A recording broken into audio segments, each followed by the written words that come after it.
Hi everyone, this is Jennifer Schultz, Senior Vice President of Marketing and Communications. We're back with another episode of Oklahoma Health News powered by OU Medicine. Very excited today to have with me Dr. Amgad Halim.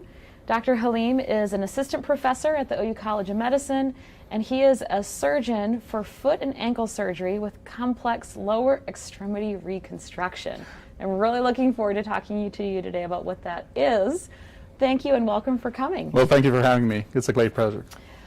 So one of the things I was really interested in, because you're in a specialized area, a complex lower extremity reconstruction is one of those. Tell me a little bit about your training and how you got to here, and how long have you been a practicing physician? So I've been with OU for the last 5 years. I joined in September of 2015. Before that, I had done my training overseas back home in Egypt, where I did my residency and my fellowship in sports medicine. And then I came here to the United States and I had to redo all my medical training again. So I did a fellowship in foot and ankle surgery, and then complex lower extremity reconstruction, which is deformity correction. And then I did a third fellowship in adult hip reconstruction, which is joint replacements, so hip, knees, and ankle replacements. And then finally, I did a sports medicine fellowship. Wow. So a lot of training to get you to the point where you are now on faculty here teaching Doctors of Tomorrow. Tell me a little bit about what weighed in on your Doctors of Tomorrow. Tell me a little bit about what weighed in on your decision to be in academic medicine. So I've been always involved in academia. I did a PhD, and my PhD was in stem cells and cartilage repair. And I spent 2.5 years in the lab doing that. So academia has always been part of my my research and my scope. So it was a no-brainer for me to go into academia and teach residents and get some grants going with some basic science and translational research. So what interested you in foot and ankle surgery and complex lower extremity reconstruction? So 60% of my practice is foot and ankle. The other 40% is hips and knees. And that's just due to the virtue of my training. I always found a niche for lower extremity. My PhD was in cartilage repair with stem cells, and these are for weight-bearing extremities, so hips, knees, and ankles. And that's what directed my training, my clinical training, towards lower extremity. Well, you know, when you know someone in your life that has really big challenges with knee, hip, or ankle joints, it can be very life-altering to have that as a problem and to feel like you have to wait for some type of a surgery or a replacement. When you see people come into your practice, what are some of the common causes that you see for lower extremity injuries? That's a very good question. So we see a very wide range of pathologies or illnesses, but most of what I see when it comes to knee and hips are sports-related injuries. In hips, I see a lot of labral tears. Knees, we see a lot of cartilage problems, so early cartilage lesions in the knee, which is actually what we call the pre-arthritic knee, so it's a very early stage of knee arthritis. Some meniscal injuries, a little bit of ACLs. And then when it comes to foot and ankle, which is the main component of my practice, I see everything across the board, so sports injuries, deformities, and then, of course, ankle arthritis that requires replacement as well. So are you doing joint repair and joint replacement in your practice? Yes, it's a very good question. I'm sort of the joint salvage guy, so I try as much as I can to spare the joint. So I do a lot of biological cartilage reconstruction procedures, so cartilage transplantation. But you have to be cognizant that down the road, if these procedures fail, your patient is going to need a joint replacement, and that's where I also can do that very comfortably, having trained in that. You know, I always think there's sort of this thought process that, everyday people like me, non-scientific people, think about with knee and joint replacement, that there's only so many of them you can have in a lifetime. So you have to wait and go through, maybe pain or bearing out the pain for a while. What would you say to people that are thinking about it through that lens? I would say that part of your statement is correct. Definitely, you don't want to have a joint replacement at a young age because they have a finite lifespan. So at some point in time, you're going to need a redo, and after a redo, it's going to be even more difficult to do a third redo.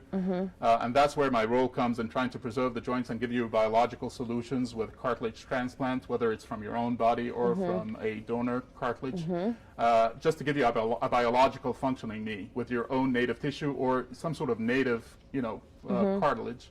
And then as this weans off, because it's not a question of if, but when, this is going to wean off. and wear out, then we're looking at a knee replacement. But we can safely buy you anywhere from 5, 15, sometimes up to 20 years with a biological knee. Wow. And so is this, when you said you have a PhD, this is sort of your area of your PhD? Yes. So there has been a leap in the research arena over the last 10, 15 years looking at stem cells, cartilage cells, what we call ortho biologics, which are substances derived from your own body. A lot of our patients have heard of platelet-rich plasma, or PRP. A lot of us have heard about bone marrow aspirate concentrate, or bone marrow stem cells that are extracted from your hip, spun down and then concentrated and then put back into your body. So there is a lot of stuff going on in this arena that actually falls into the biological supplementation of cartilage. What are some of the things that you're researching right now inside of your area of expertise? So we have a number of grants going on. Number one is 3D printing. So again, that's another thing that has evolved immensely.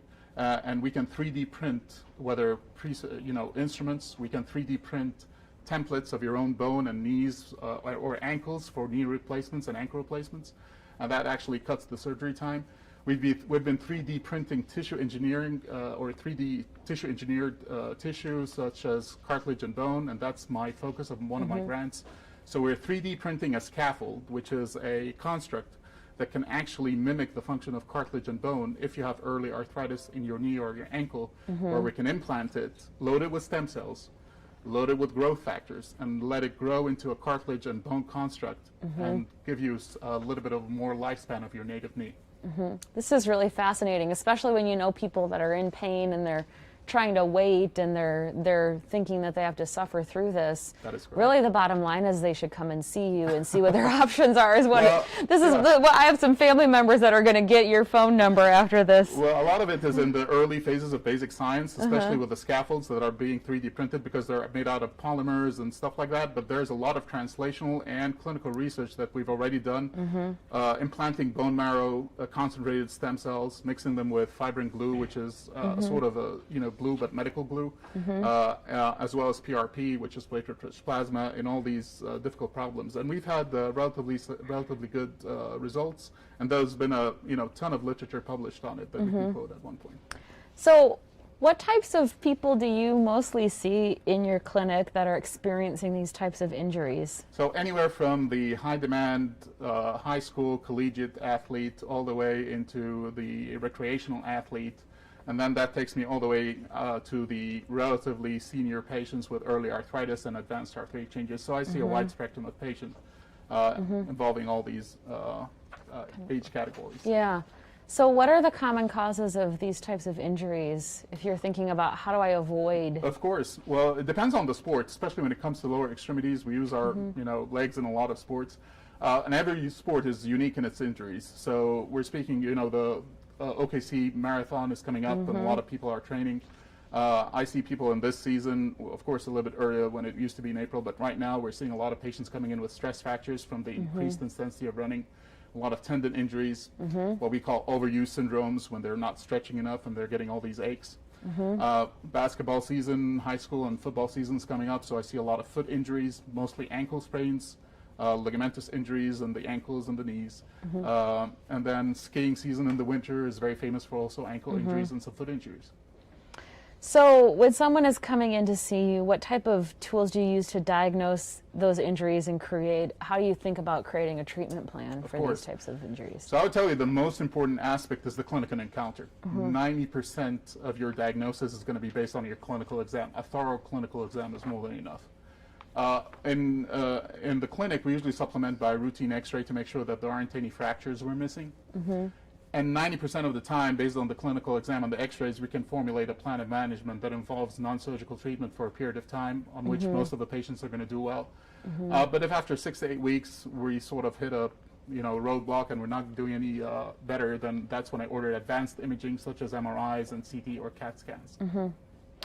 So, I think one of the things we talk about a lot that maybe is something that, all of my friends can wrap our brain around is clinical trials in the cancer space, where you want the leading edge therapy, it's not fully gone through an FDA process, maybe you are in sort of maybe last resort phases of treatment So it's your hope. And so you get the leading edge treatment and therapy, and you get a protocol. And, I've met several cancer patients that are like, I am here today because of a clinical trial. Yes.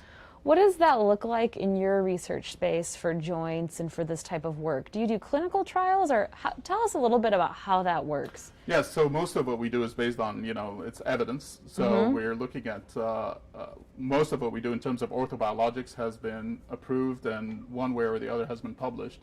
But we're trying to innovate and come up with some new stuff. And that's where the clinical trials come in. I personally don't have any clinical trials going on right now. But based on the orthobiologic research, we're taking it from the bench side to clinical. So we're waiting to verify most of our results in the translational aspect before taking it on to further clinical trials. But I would tell you with all due confidence that bone marrow stem cells have been tested and have been published on in the hips, knees, and ankles, and that's a major part of my practice. It's not for everybody, because I see a lot of patients coming in saying, I want the stem cell therapy. And I tell them, the stem injections don't work as well. What I use is currently stem cell implantation. So I augment my surgeries with stem cells, and I implant them locally. And that yields better results than just injecting the stem cell into your joint. I think we're in that phase of taking that a step further into clinical trials. So there's been a lot of advancements in, total joints in the last several years. So when you're seeing somebody that maybe has a lot of different joint issues and you're looking at extending the life, you're saying the stem cell piece can extend or delay the need for a joint by a number of years, it sounds like. Yes.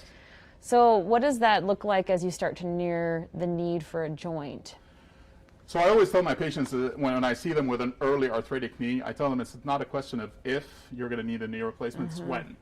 And I give them the several options. So right now we have maybe 9 different options for cartilage restoration between your own cartilage, stem cell augmented cartilage repairs, between cadaver cartilage, or what we call the bio knee, where we take a big chunk of cartilage and bone from a donor and implant it, whether in your knee or your ankle.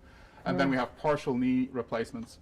And all of this can get you through with a very good span till you need the full knee replacement or ankle replacement. There's not much, sorry to interrupt, there's not much in the hip arena. So hip is a little bit behind, and that's because the hip is a very finicky joint with a lot of loads and stresses on it. So it's either, the stem cell or the biological arena in the hip is a little bit not as successful as the knee and the ankle, I would say. And that's when it becomes a little bit tricky with the hip patients. This is just such an interesting conversation to me, because we hear, you hear a lot about trauma stories or cancer diagnosis or hypertension, and you think of it as this urgent thing that you need to address. It feels like, an emergent threat to your health. Yes. But, just hearing you talk about the joint pieces, that might feel like you can delay, but it truly is impacting your quality of life. That's true. How does it impact, if you delay and say, I just need to get a joint in 10 years, I'm going to suffer through, does that change your potential care options because you're maybe grinding bone on bone over time? It does, and actually there's a point I missed telling you, is that a lot of these patients come in with malalignment issues, and the malalignment is causing the joint to wear out quicker. And that's a lot of times missed. So we really, and that's part of the deformity correction that goes into my practice.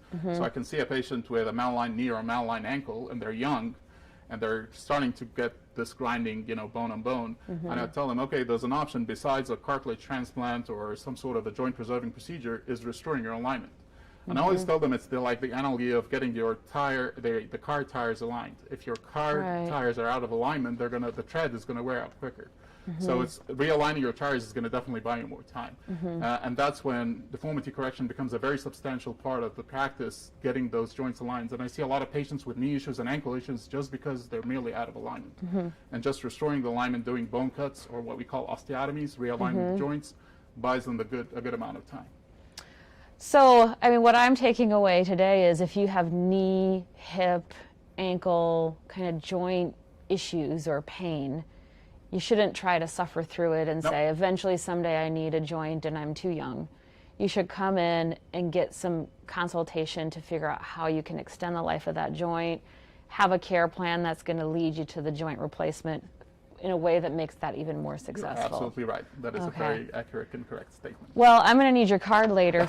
I'm gonna do that whole like female CEO of the family where I like give someone the card and More than happy, ask him to more than go happy. see you. And it's just a take-home message I'd like to tell everybody. When we look at if somebody comes to me with a foot problem, I tend to, get them in shorts and look at them from the hip all the way down, because there's a crosstalk between your hips, your knees, and your ankles. Same applies to your knees. There's a crosstalk between your hips and your ankles. So these three joints are extremely connected. So you've got to get an overall assessment, and that's why a lot of these small problems are missed, because you don't get a overall or holistic approach to the lower extremity, which I think something is unique to our practice. Well, this has been very, very interesting. I thank you for taking the time. Dr. Halim, it's just been such a pleasure. We always like to have topics that you are all interested in, so continue to send us direct messages, comment on our Facebook feed. This was very interesting to me. Dr. Halim is at OU Physicians here on the OU Medicine campus. Look him up, but we will be back here next time with more health news topics for you.